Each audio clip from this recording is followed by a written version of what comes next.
But now we can actually get into the headline of this, which is March Madness. March Madness update. So, a couple of the games I want to talk about. First of all, Alabama. They're in the Final Four. We'll get into that. But they upset North Carolina. They beat them in a close game. It came down to the wire. I didn't watch this game, full disclosure, but I did have Alabama getting this far. So I want to, or no, I don't think I had no, I don't think I had Alabama winning that game. But they win a close game against North Carolina. What's his name? Caleb Love. Isn't that? Or no, Caleb Love's for Arizona. He used to be on North Carolina, right? I get so confused with all these transfer portals and guys that I sort of recognize. But hey, man, look, I watched Alabama play Clemson pretty tough to get themselves into the Final Four. I don't think that there's some slouch team. I know that UConn is terrifying, and we'll get into them a little bit. But I don't know, man. I mean, like Estrada, he's something to be feared. Pringle, he's a guy to be feared. You know, like they have some guys on this team that can, strike fear into a man. Now, whether or not that these players show up against UConn and apparently the like black magic evil spells that they're running, they got like Harry Potter and Gandalf on their team. I don't know what's going on in UConn, but apparently they have no, you know what they have? They got the Space Jam aliens on their team. They went you know what? Let's just get into that game because that game, UConn, Illinois, I got to tell you, I don't think I've ever seen such an utter buffoonery and collapse from a basketball team in my life. And I spend most of my time watching Michigan State basketball. When I saw the stat that said that UConn went on a 30-0 run, I just about passed out. 30-0?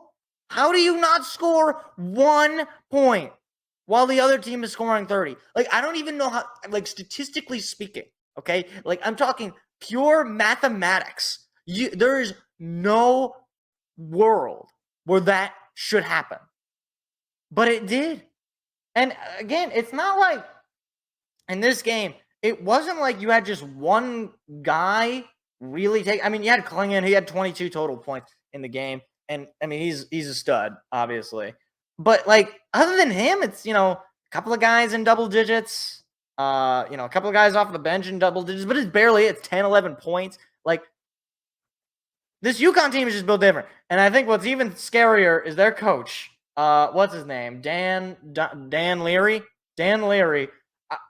When they interviewed him at the halftime or the halftime interview or whatever, he's going into the locker room, and he said like some generic things about, and I was just like, I could just see in his eyes. And I told my dad this because I was at home over the weekend. I said, "Oh, he's gonna kill them. He's gonna kill them.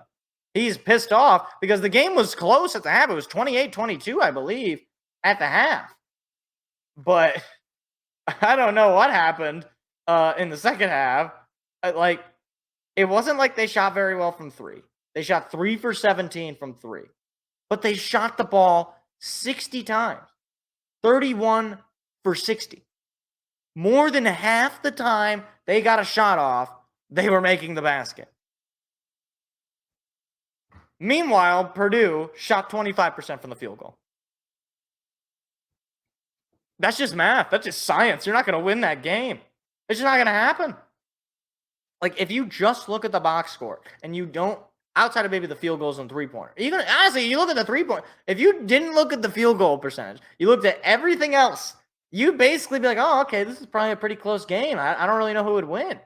Like, this is actually, I'm looking at this right now. This is a live reaction of me looking at this box score. If you just look at the box score and you don't look at the field goal percentage of the box score, you would think this game was a fairly close matchup. I mean, both teams shooting very poorly from three. Both teams shooting the same amount of free throws and taking the same amount of free throws. Teams with comparable amount of rebounds, although UConn out-rebounding them. But Illinois out-rebounding them on the offensive side. A lot more assists, to be fair, and just a few more steals. A few more blocks there. About the same amount of turnover. Like, this game is such a, like, I don't even know how to describe it. I've never seen in a March Madness game going into the Final Four utter domination. You win the game by 25 points in the Big Ten, in the March Madness tournament. Man, I don't want to play you. I don't want to play you. I don't want to play a team that did that, because that is the sort of thing that goes down in infamy, right? Like Illinois, short of winning a national championship, is not living that down. So, yeah, that's rough. But on the other side of it, okay, we have a little bit more controversy, okay, because I have some beef, and not as much beef as we'll talk about with the Red Wings fans, but certainly beef with one Zach Edey and the Purdue Boilermakers. They make the Final Four, I believe, the first Big Ten team to make the Final Four since Michigan in 2018. No, because Michigan State made it the next year. So they might be the first team to make the Final Four since Michigan State. So I could be wrong on that, though. If I'm wrong on that, just feel free to point it out in the comments or whatever. I'm just saying things. Okay, this is a live show. But Purdue, they pull off the win. It was back and forth. It was a great game. I will say that it was a great game between Purdue and Tennessee. However, I just gotta say, all right, I don't want to hear about Zach Edey. I don't. Okay, you know what Zach Edey's skill is? He's 100 feet tall. That's his skill. He's one of the Nephilim. Okay, like the guy is 100 feet taller than everybody else on the court. And so what does he do? I was saying, like, live watching the game. I'm like, okay, here's what Zach. I could tell you exactly what he's gonna do. He's gonna go into the paint. Right, he's gonna stand around in the paint. They're gonna pass it inside. He's gonna post up on whoever's defending him, and they might try to triple team him. And he's either gonna go for a hook shot, or he's gonna draw a foul and make it, or make the hook shot, or some combination. And that's just what he does. Like, does he get a lot of points? Yes, he had a 40-point game. He massacred them. He was Purdue's entire offense. They literally did not have a point from their bench. Not 1 point on Purdue was from the bench. 40 points from Zach Edey, playing basically the whole game, playing 39 minutes. That is the whole game. He didn't play the final minute, I guess, or at least 1 minute of the game he didn't play. I don't know if it was final minute. I don't remember. But like I guess my thing, and this is somewhat of maybe potentially a college basketball problem. I guess if I just see like a player who's clearly not going to be in the NBA, I don't know. I guess I just sort of turn my brain off a little bit. Like I'm not interested in Zach Edey. And he's clearly not athletic. He's clearly not, he's clearly not an NBA player. And I'm just sick of hearing about how, yes, he has all these statistics, and yes, he gets a lot of points. But can we stop pretending this guy is Shaquille O'Neal or, Michael Jordan or any of these guys who in college you just knew that they were going to be killers in the he is like the embodied, if he was a foot shorter, he would not be as good as he is. That's the difference to me. And I know you could probably, if Michael Jordan was 5'11", he wouldn't be. Sure, I understand that height is an aspect to it. But my point is, when supposedly the face of the Big Ten basketball, the face of Purdue at least, and one of the major stars in this tournament is frankly one of the most boring and unbearable basketball players to watch, and it's just very unfun as a player to watch, it does devalue it for me a little bit. No disrespect to him personally. He seems like a fine young man. And I say young man, I think he's actually 1,000 years old because he's from Middle Earth, and he was there 10,000 years ago when Saruman and his one, or not Saruman, Sauron and his one ring were smited down by what's his name? The I don't remember his name. I should know this. I'm a big Lord of the Rings fan. I don't remember the guy's name. Sildar. He was there. He was there with, Elrond and Isildur. Anyway, no more Lord of the Rings references, other than the fact that he's one of the characters in it. But I will say, and I don't think this guy is necessarily an NBA talent either, but Dalton Connect, absolutely fabulous performance as well. 37 points. He was lighting it up. Like, he shot 50% from three. It was crazy. I loved this game as its own. I didn't like the result because I did have Purdue winning the championship on my bracket, so I'm very disappointed in them for that. But I just have this like visceral and I maybe this is on me, honestly. It could just be on me. I just kind of want to see Zach Edey and Purdue lose. Like, I don't like the brand of basketball. I just don't. At least when Michigan State was good, we never had a guy like Zach Edey. We always, and again, maybe this is just biased me, okay? Maybe this is just, biased Spartan fan saying that every time his team wins, it's fun. That's probably it, honestly. But at least our last Final Four run, if you go back and you watch those highlights, those are fun, right? Cassius Winston driving to the basket, Xavier Tillman, contested hook shot underneath. Like, what does a contested hook shot even look like for Zach Edey? He's 100 feet tall. He's a redwood. Like, it's not, you can't do anything. So, look, congrats to him, I guess, but I wish for something a little bit more fun. And speaking of fun, do I have the team for you? NC State, the absolute, the most unbeatable team of the tournament. NC State, by the way, let me pull up their schedule because I don't think I need to have this right as to the last time that they lost a game. Okay, let's see. Pulling up their schedule.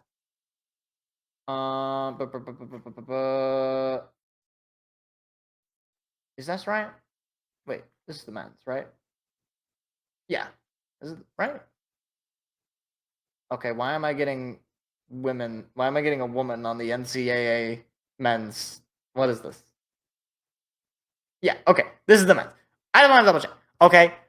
NC State has not lost a game since March 9th. Okay? March 9th. That is absolute insanity. And that's including, winning the ACC tournament, right? Like, that's absolute insanity. Insanity. I'll say this. I've never personally cared for NC State. Not in that I hate them, but in that I have zero feeling about NC State. They are now my favorite basketball team. In part because they have one of the single greatest players, in my opinion. Not because he's all that good, but because he is hysterical. And that is my friend, DJ Burns. DJ Burns put up a 30 bomb against Duke, by the way. Who's the real kings of North Carolina? It's not the Tar Heels. It's not the Blue Devils. It's the Wolfpack. Well, I guess they're wolves. Wolves don't really bark. Oh, that's what wolves do. They howl. Anyway, I'm sure that's really great. But I don't care about anybody else on their team. They have DJ Burns, who is like 6'10", 200 some pounds. He's 6'9", 275 pounds. The guy is a freight train. Okay, he's as wide as Zach Edey is tall. This is an absolute animal. And it's not like his regular season was like amazing. Like, he shoots 50% from the field, whatever. I mean, he's a power forward. He's not shooting really from the three. He's got 13 points a game this season, but he has been like, I watched just one game of him, okay, and I fell in love. He's my favorite. I love this guy. And he's similar to Zach Edey in that I don't think this guy has an NBA future. Not unless he cuts all of that weight or he just becomes Shaquille O'Neal magically. But DJ Burns Jr., this guy, I don't care. I just have fun, okay? I'm here for fun. My team got eliminated after the first weekend. Can I just have fun? All right? I'm here for fun. DJ Burns is fun. Like, I did see this on one of the sports Reddit. I believe it makes more sense on the college basketball subreddit. where some Purdue fan was like, "Oh, look at the DJ Burns and Zach Edey have the same stats. If people hate Zach Edey but love DJ Burns," and let me tell you, you're darn tootin'. I hate Zach Edey and I like DJ Burns. You know why? Because DJ Burns is funny. Zach Edey is not funny. It's just stupid. It's like you created a character in Madden who's 8 feet tall and he makes every contested catch. It's not fair. It's stupid. It's like he's not a real. It's not a real. It's like you're just using a cheat code, right? Whereas with DJ Burns, it's like when you make the character that's super fat and out of shape, but you just make him an absolute animal. You make him your running back one. That's what DJ Burns is. That's what DJ Burns is. He is the stupid, like what? How did you end up being a D1 basketball player, let alone help lead a team to a Final Four run? Gonna put up a banner. He's probably gonna have his name retired and his jersey retired because he's a legend in my book. All right. I don't know how great he is. NC State fans will have to speak to that, but I love him. I love him dearly. He is my role model. I wish I could be more like DJ Burns. Be more like DJ Burns, kids. I don't know what he's like in his personal life. Maybe he's actually not that great of a guy. But if he is a good guy and he's doing this, all the more reason. All the more reason. I love him. I love him. I think it's great. Hey there, what you just watched was actually a clip from a larger show that we do every Tuesday night. What are you doing Tuesday night? Go ahead and hit the subscribe button and the like button so that you don't miss out on any more of our weekly shows every single Tuesday at 7 p.m. Eastern Standard Time. Hope to see you there.